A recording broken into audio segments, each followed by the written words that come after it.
like, why am I doing this? You know, it has to bring me, has to be for purpose. Success without well-being isn't really success at all. It's just depletion. The best decision I've ever made, I would say, is I think I've made so many decent ones, but Welcome to this week's episode of A Beginner's Guide to Being a Grown-Up. I'm Sam Cooper-Gray, your host, and this week we are interviewing Vivienne Heyhoe.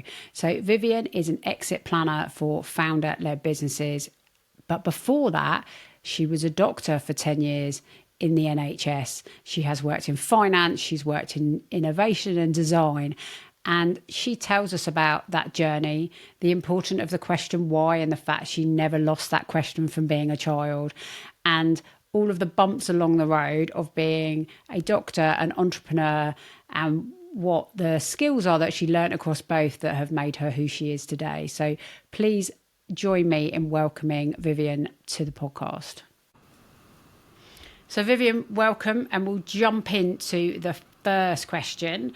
And that first question is, tell us about your journey into adulthood.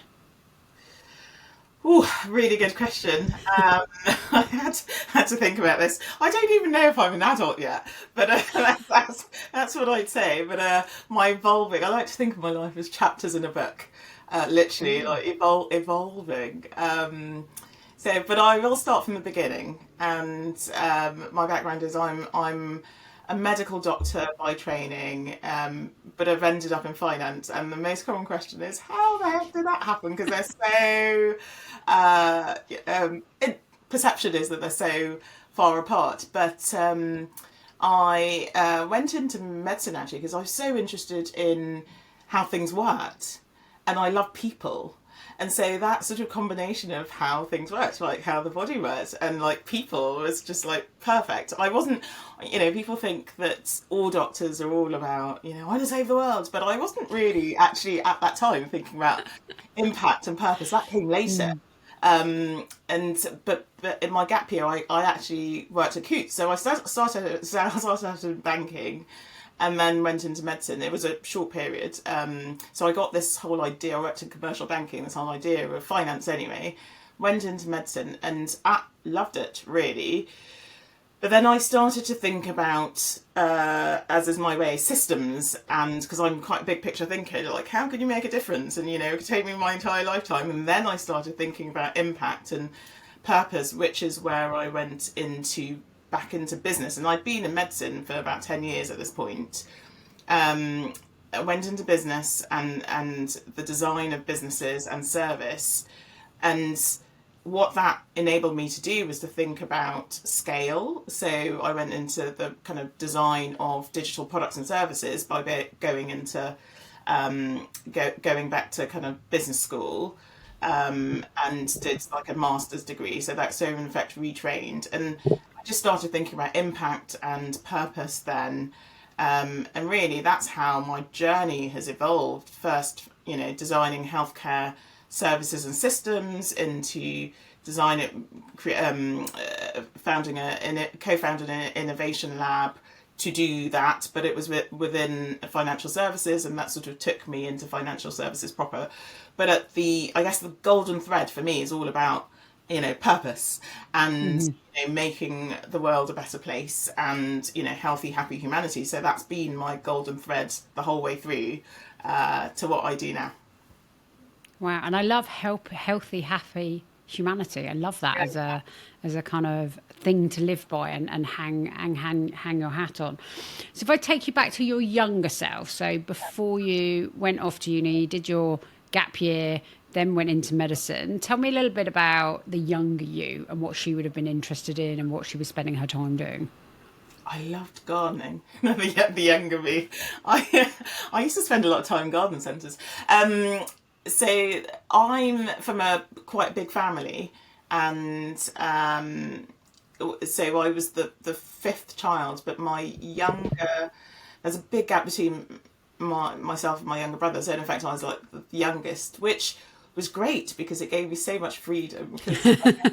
by the time it got to the fifth, my parents had decided that nothing breaks. Like, children are quite resilient, and they literally just left me to my own devices. Almost like sometimes I tell my own children, I'm just like, like I was walking to school when I was 8. All of this stuff that just seems like a bit insane now.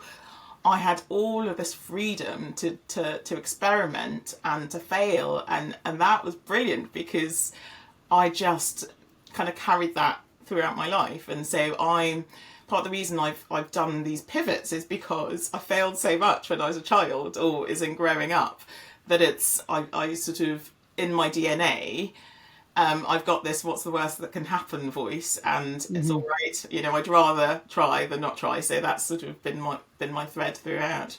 Yeah, it's an interesting life. But I learned from my siblings. Like, they messed up. I'm like, I'm not doing that. I'm going to try something new and innovative that you haven't done. Right? That was always my ammo.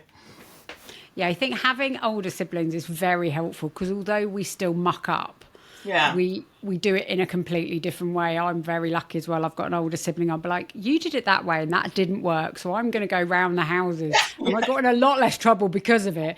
So I do have her to thank for the fact that she just kind of threw herself at it. Yeah. Would clash with my parents. I'd be like, I'm just going to be much more devious. No. It's so funny things to remember. I have so many like memories in my head growing up of being with my siblings, and they were getting in trouble for something. I wouldn't get in trouble for that thing ever, but I'd get in trouble for something else that was completely unrelated. And I had once my dad told me, I still remember going, "You're so stubborn," and I'm like, well, I just now I recognise that as like determination, because I will just keep trying and trying and trying, and that sort of at the time as a child, you're like, oh, that's a really bad thing. But actually, as an adult, I've reframed it completely. It's an amazing thing to be so determined, and to combine that with this, like the strategic big picture mind. So I'm like, right, okay, so here are the steps, and I'm going to keep trying and not give up. But if it's not working, then I understand there's another step, or, do you know what I mean? Like, not futile, try, but still funny things that the stories you tell yourself growing up that sort of shape you as an adult. But that's really it. As an 18-year-old, I was really shaped by. There was a big gap between me and my elder sister, actually. So in fact, I had 2 mums, so really, and she used to tell us what to do quite a lot. So that sort of shaped. So in addition, I have this sense of, don't tell me what to do, I'm just going to do what I do. Right? So balance. Yeah. I think having that ingrained in you from an early life, both getting the independence of being the fifth, and also having the savvy that you get from watching other people do it and learning your own way and being really determined, I think really does help you cope with change as an adult, right? Yeah. And embrace it. Yeah, absolutely. I've had some like quite big things happen to me, like over the course of my career and my life, right? The first pivot was out of my control to some degree, and then kind of a later bit. So the first pivot, I think that the idea that I moved from medicine into kind of going back to business is actually, on the face of it, I was like, I got swine flu. Do you remember swine flu back in the, swine flu? I was an intensive care doctor, and one of my patients had swine flu, and I caught it, but I didn't realise I caught it till much later, and I was a little bit unwell for a period of time, and that gave me time to reflect. I did go back to medicine, and like I said, I really, really enjoyed being a doctor, but it gave me time to think about scale and about purpose. Is this it? I've done this for 10 years. Is there anything else? And so I had that, but once I left medicine, I was like, there's so many other things I could be doing. I could be failing forwards. Like, oh my word! Like to constrain myself. Yes, I feel like I didn't feel guilty leaving. A lot of kind of doctors or people just when they leave their careers feel really guilty. I've thought about it, and thought, right, I've given 10 years and I've really loved it. I love being at medical school. I loved making a difference. You know, there are not a lot of careers where you come home at the end of the day and you're like, I've actually saved a life. You know, Yeah. I've saved a few of those in the airport, for example, on the way to like trips and stuff. Do you know what I mean? Like there are not that many careers, so it was really kind of rewarding. But at a point, so you know, when you lose your mojo, for want of a better word, I think you just have to have the courage to go, right. You know, life is short or long. I want to make sure that I live it to the fullest, and say, is there anything else out there? And so I started this journey of exploration, and they gave me some time out there. So you know, I think I was working at Chelsea Westminster Hospital at the time, and they said, oh, I'd become a fellow of the Royal College of Anaesthetists, and all, you know, I'd done all the professional exams, and it was a fork in the road. I could either stay and just be a consultant, or that was the moment to leave. And I was like, oh, you know, I went to see them, and they said, what would you like to do? And I was like, oh, I don't really know. They're like, take some time out and have a think about it.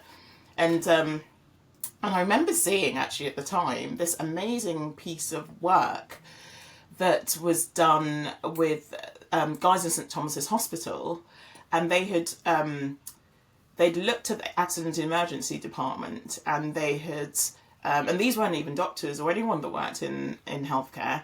They'd looked at it and they had decided, well, there's a big problem. So let's start there. There's a problem with violence and aggression in accident and emergency. And they didn't know how to reduce it, but they got some design people in to have a look at the system, some systems designers, and they said, we think the reason people are so violent and aggressive is because they're scared and they don't know what's going on, because you guys aren't giving them information.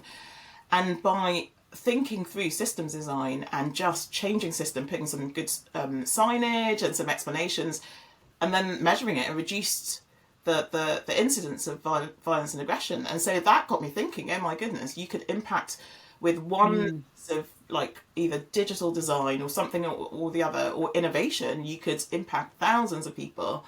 And yeah, so that was the moment where I'm like, right, I'm going to go to business school and do some design and business. And yeah, that was the move. So that was the first one.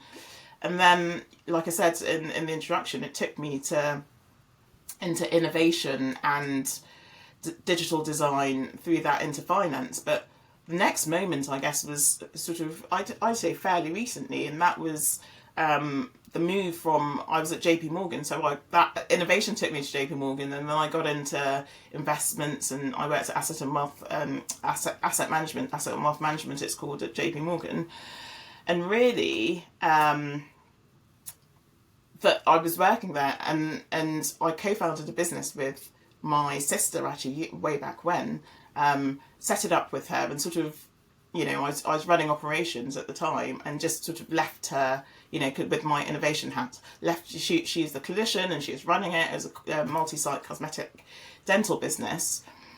And then I had to step back in to run the business, because she sadly passed away, and it was so sudden, it was really unexpected. And you know, it was still, as a family, we're still dealing with the grief. So literally, she was fit and well. She had a daughter, right? She went out the night before, and it was like having the light switched off, is the only way to describe it. So I had to step back into the business. And the last time I saw her, incidentally, I was going to talk to her, because I knew she was struggling. I was going to talk to her about coming back, leaving JP Morgan to come back in and, you know, run operations and the people side of it, so she could concentrate on doing what she did best, which is, you know, this really profitable cosmetic dental business. And yeah, and that was the last. And I sort of I saw her, and we had a picnic, and it was by Serpentine, actually. And I was like, oh, I don't know if I'm ready yet. And I was at JP Morgan at the time, and I sort of just left it. And then that was the last time I saw her. And so sort of having to step back in to run the business and hire a whole load of clinicians and staff was quite intense. But it gave me, I think with these two like dramatic episodes that have happened over the course of my life, I guess it makes you realise you're more resilient than you give yourself credit for. So that's really, yeah, those are the two moments that I would say have shaped me as an individual and have sink or swim, really sink or Yeah. swim. Yeah. Yeah. And I think when we lose someone close to us, especially if it's sudden, it does kind of make you take a step back and kind of rethink everything as well, and kind of think, where do I really want to be spending my time? Yeah. Yeah, completely. And what's important? What Mm. what is? I worked in wealth management. It's like, is it money? Well, it's not enough. It's not. Mm. You want the creation of wealth, especially for women. The creation of wealth Mm. in as much as it gives you freedom to do what you want to do. But for me, that's where it stops. Like, what's the point? You're not, Mm. and I sometimes joke to people about my very weird mental model, because I've seen so much life and death, right? The people I was an intensivist, the people that I've treated are just sort of really sick, and so Mm. your view of humanity and mortality is very different, and so it's Yeah. like, well, what's the point in accumulating all of this wealth and becoming, Elon Musk being a trillionaire? I'm like, what the heck? Like, he's lived half of his life almost. Do you know what I mean? Like, what the heck are you Mm. going to do with it? Yeah, maybe pass it down, but yeah, it's not enough, is what I'm No. saying. And it makes you think about, just back to that golden thread about happy, healthy humanity. I want to make sure that my life mattered, and the impact I created and the legacy that I leave, Mm. that is what's important to me, whether it's, helping, people exit their businesses so that they can, be free, or whether it's Mm. doing work with female entrepreneurs. So all of that stuff, and still, my the investments I'm making into health and wellness, right? All of that for me is anchoring back to this happy, healthy humanity. I want people to live their best Mm. lives, right, Yeah. on Earth. So that's really what drives me. And I think that's so powerful as a driver. And I think, the thing that I always think of is, no one lies on their deathbed and wishes they'd earned an extra pound or worked an extra hour, right? The things we regret are the things we don't do and the people we don't spend time with. The rest of it, is essential but doesn't matter at the end of the day. So if we think about that and that kind of what really drives you and take you back to your 18-year-old self, what would she recognise in you? Whew, what would she recognise me now, or Yeah, if she could see you now, what would she look at and go, I recognise that? my curiosity, I'd say. Like, I'm always asking why, which is infuriating. It's just funny. It's so infuriating in my children, and it's like, I can imagine it's really irritating. But this, it's not that you're necessarily challenging. It's just that you're asking: is there a better way, or is there a faster way, or is there a mutually beneficial way for both of us that will spare us the pain, or can we get more than, I think it's hilarious going from medicine, right, which is in itself a big corporate, but with a purpose, right? Everyone, Mm-hmm. if you, any hospital, technically you're only working there because you're in service of people, right? Making things better, but it's still a corporate, right, with a purpose. Mm-hmm. And then into kind of digital agencies and innovation labs, where you're it's smaller, right? So, one of the the corporates I worked for is a FTSE 250 company called Just, right? And I love Just because they were my first kind of finance house, apart from before I went to medicine. They were all about retirement solutions for in older age, right? And they're impact led, profitable but impact led. And so there was a purpose around that. Everyone was gathered around that, and you're designing products and service and innovation for that, right? Whether it's financial products, but also digital products, into like finance, how people think of asset wealth management and JP Morgan, where the purpose is less clear. Well, it's really to keep a fortress balance sheet, right? So it's totally different, and the purpose becomes about your immediate team or your organization within the Mm. organization. But I think that yeah, it's important. I can't even remember where I was going with this. What was the Well, we question? talk about curiosity. We were talking about curiosity and how curious you were when you were young. Yeah. Okay. So, actually, what's driven all of these moves is asking within innovation: is there something you can do better Hmm. within this financial house, or within JP Morgan? It's like I've joined them because it was all about the employee experience. How can we make their jobs better?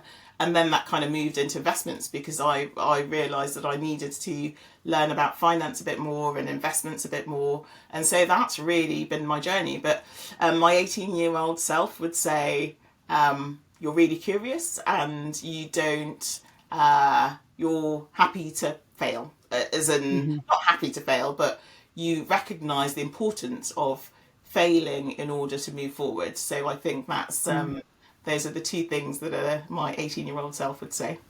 Yeah. So I'm going to flip it on its head then and ask you a similar question for your 18-year-old self. If she could see you today, what would she be absolutely blown away by? Um, what would she be blown away by? That I hold things lightly. I think she would. Okay. She would. Um, that I, yes, I'm dogged, but at the same time, I recognise the need to move on if it's not working.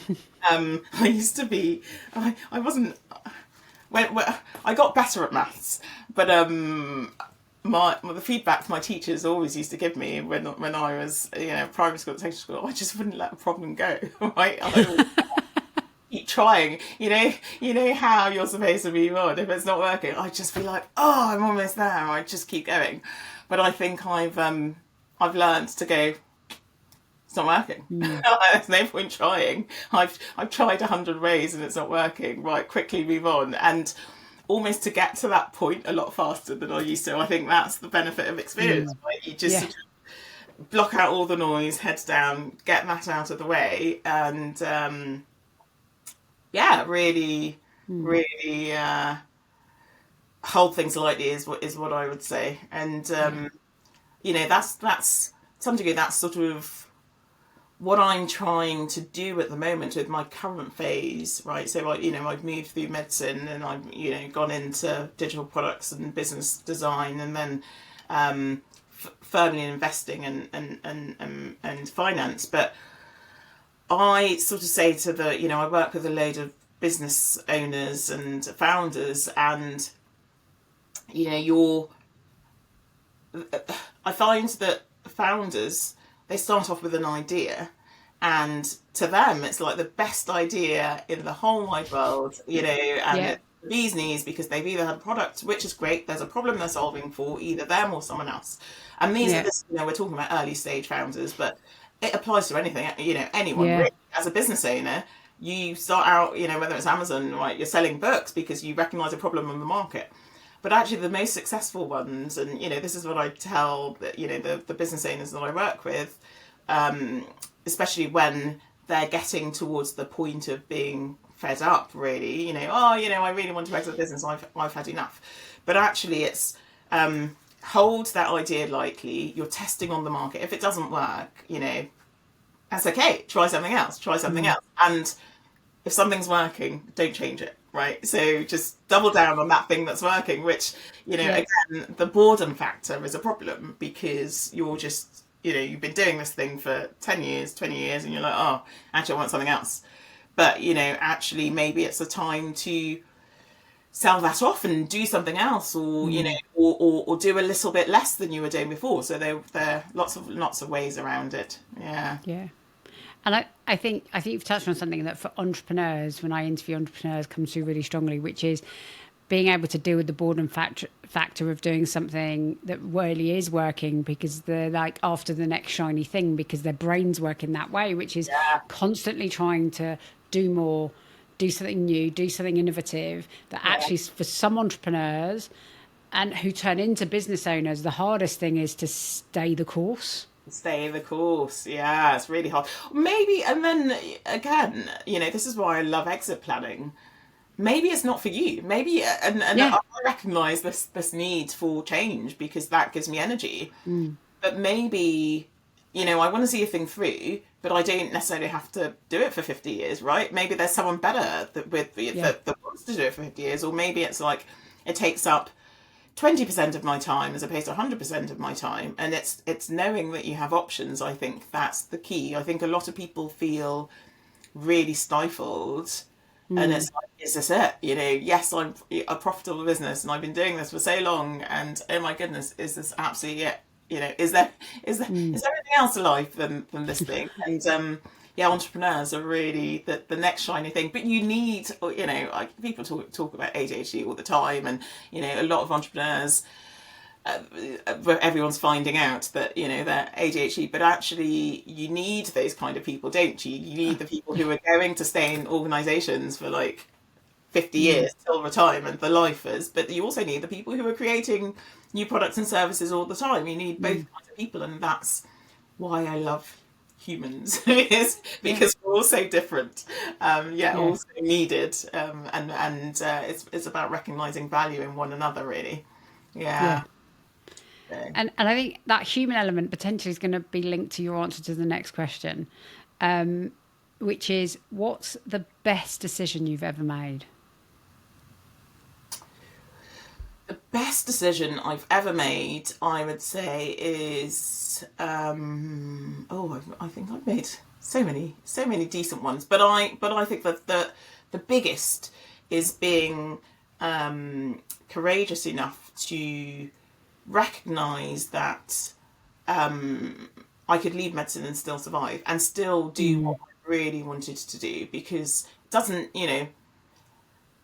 it's they're two things, right? There's the fear of going, oh my goodness, I trained for Yeah. this. And that's what people still say that to me. Oh my word, you trained for this and you left. I'm like, well, I had a great time I loved medical school and I had a great time treating people, and that's not the reason I left. I just thought, well, maybe again, that curious mind, maybe there's more out there.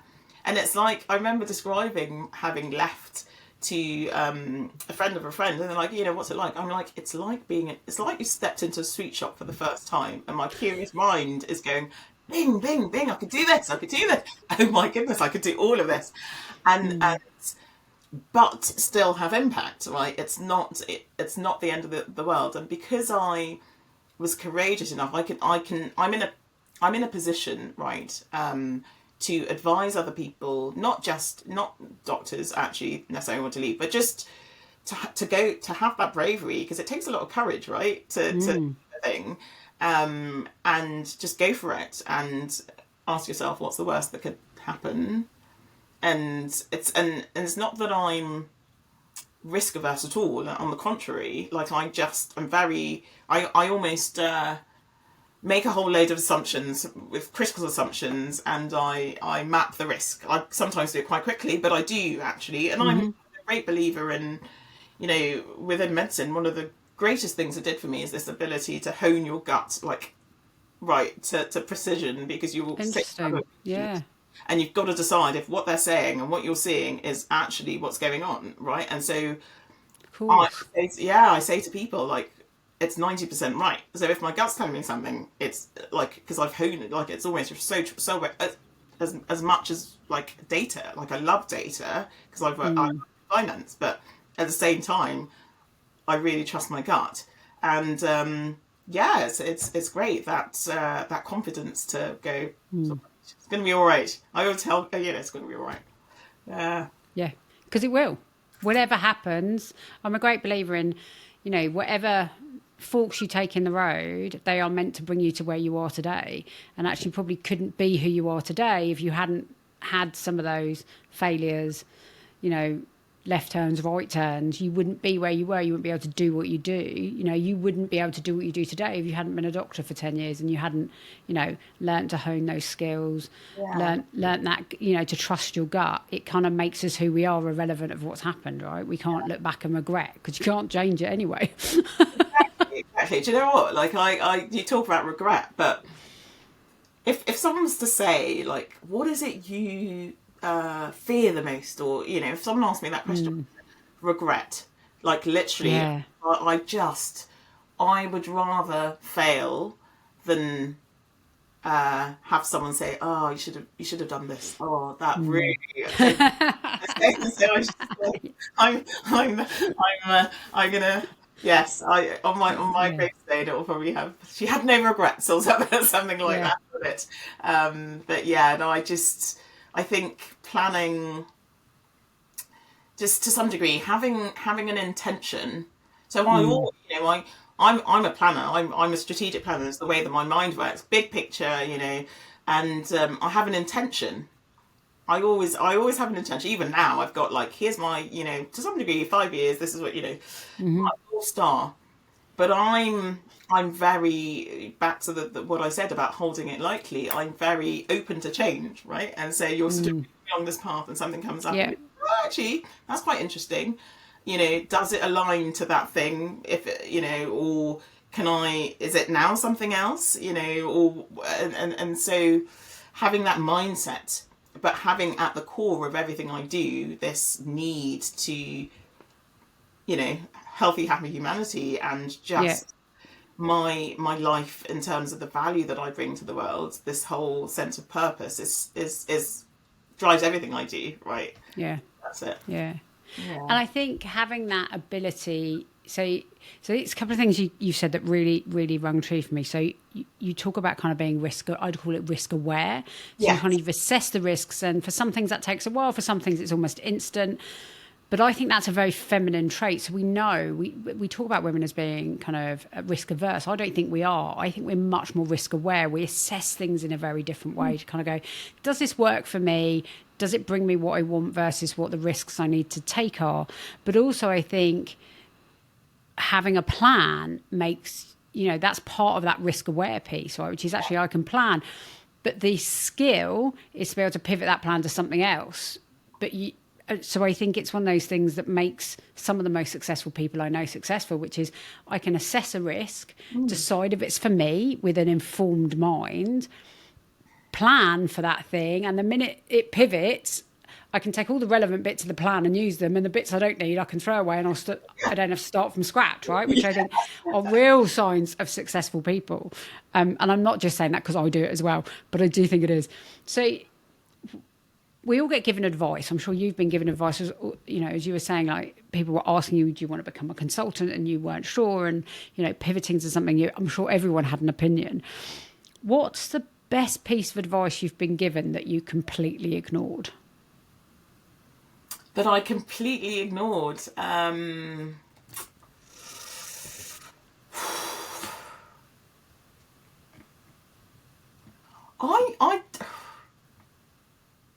don't know. I don't. Here's an interesting thing about me. I don't tend to ignore advice completely, so I almost extract what I want from it. And I would, and again, maybe that comes back to the way that you train as doctors. You're almost apprentices, and you're learning from lots of different people, and you have to imagine that you're crafting the version of you, and so you're taking Yeah. 10% from this person, 10% from this person. Yeah. 10%. I guess the advice that uh, I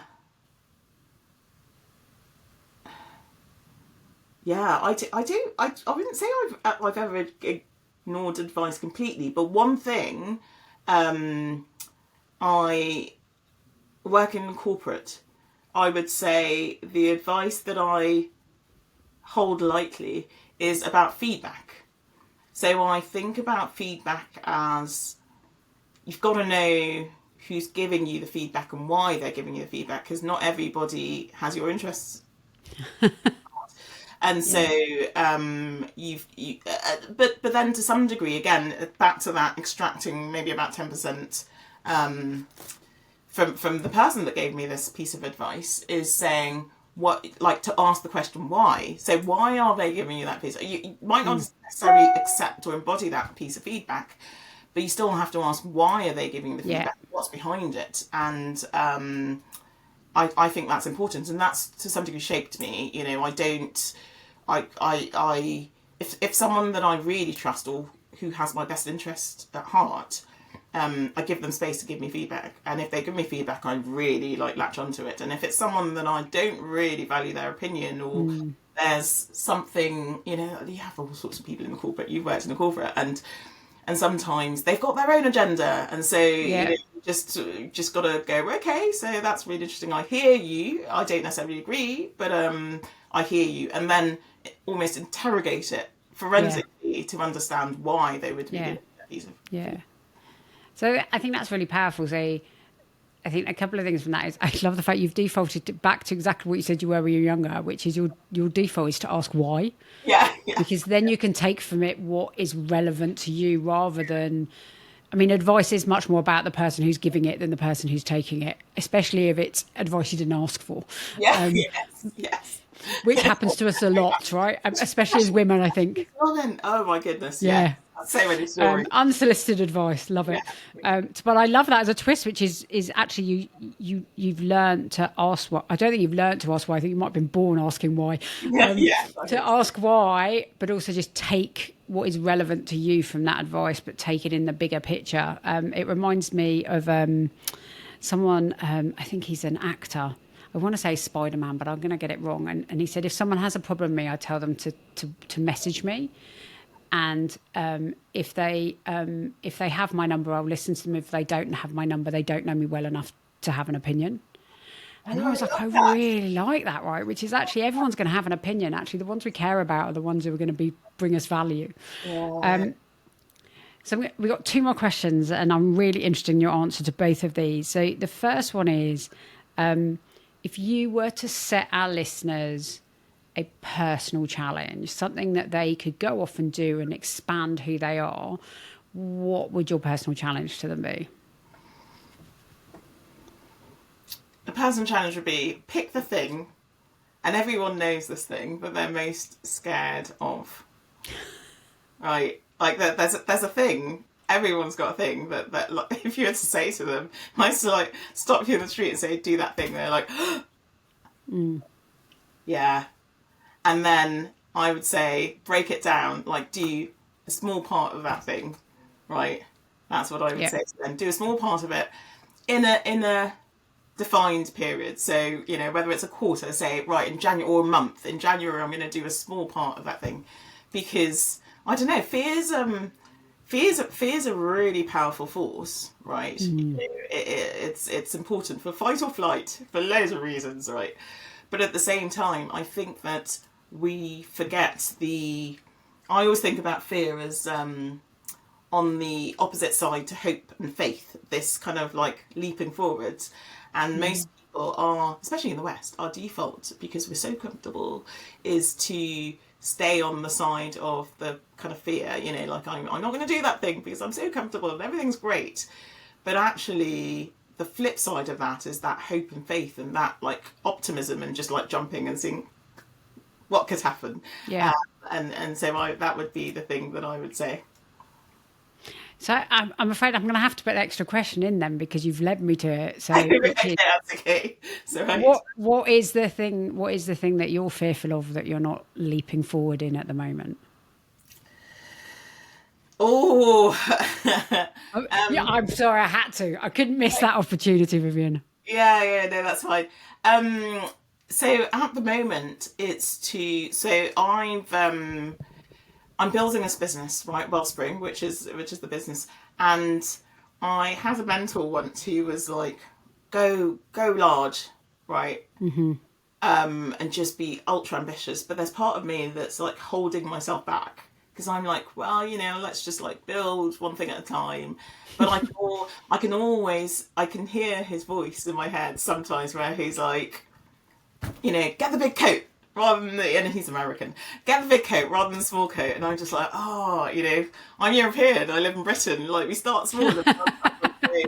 So I'm constantly pushing myself to think big rather than to think small. And then, one of the great things I learned about design is it's reductive. So, you start big and then you just like, whistle down to minimalism. And actually that's where the beauty comes. Yeah. Yeah. I love it. Think big.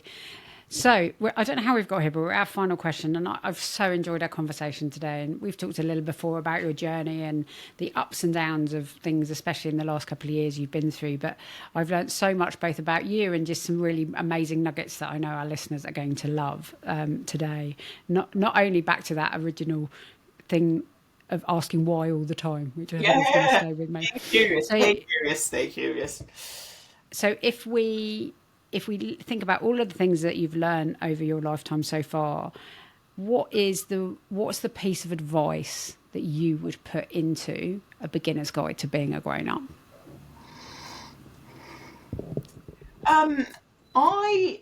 It's a really good question. I think of success in different ways, and on the surface of it, people would say, "Oh my word, you're really successful, right?" Say you've you've been a doctor, and that's amazing, and you've worked in consulting and digital products, and you've worked in products, and you know how to build technology, and you've ended up in finance. So this intersection of healthcare and tech and finance is really powerful. So on the surface of it is success, right? So what I would say is, with that, is the intentionality of well-being. So success without well-being isn't really success at all. It's just depletion. And I guess I learned this early on, right? When, like I said, I got swine flu and I was a bit burnt out. But that was really powerful because it sort of shaped everything. I can now feel myself, going, "Oh, you're doing a bit too much," or there's balance. However you define balance, is there anything as such thing as balance if you're enjoying what you're doing? But but having well-being, your well-being, at the core of that, and just being super intentional about making sure that you don't tip the balance, because it's not success if you sort of get to the end of your life and you've exited your business for 500 million and there's nothing there. Your family's not there, your health isn't there, so many people, and even we talked a little bit about my sister, and she was working so hard, right, and that probably contributed to her being unwell, right. She had a bleed on her brain, and it just, like, you're pushing yourself. Again, back to the mental model of, like, life is so fragile, right, and always asking, what's it for, like, why am I doing this? It has to be for purpose. It has to bring me joy, because by it bringing me joy and giving me energy, I can, I'm putting my own oxygen mask on, so I can be available to give to others. And if you don't do that and you're chasing success at all costs, I don't think. I love that. I think success without well-being is not success. I think is probably one of the most powerful things any of us can learn. Yeah. Because you're right. You just, as I've talked to podcast guests before, I mentioned to you when we caught up before this, I lost my husband from a bleed on the brain as well 8 years ago, and we assumed we had the rest of our lives to do all the stuff we wanted to do. Sometimes the universe has other plans, and so you kind of have to really bring that joy into every day, because it's the one thing you can't put off till tomorrow, because you don't know when that tomorrow won't be there. And I think no matter what outward success looks like, really having that well-being and what you want in life, whatever that looks like out of it, is the really key thing. Because I know a lot of really unhappy successful people, and a lot of really super happy not so successful people who are going to live a much happier, healthier life because of it. Absolutely. And it makes me, having been through all of these experiences, it just, when someone calls me, for example, that I haven't spoken to in a while, or, my mum, before I'd be like, oh, I'll call them back later. Now I'm just sort of a lot more intentional, because life is so fragile, and I just, I think about it very, very differently. Yeah. Well, I think that is the perfect place to end our session today. And thank you so much for being a guest. I've really enjoyed it. I know our listeners are going to love learning your insights, and will have taken away some really valuable nuggets today. So thank you. Thank you, Sam. Appreciate it.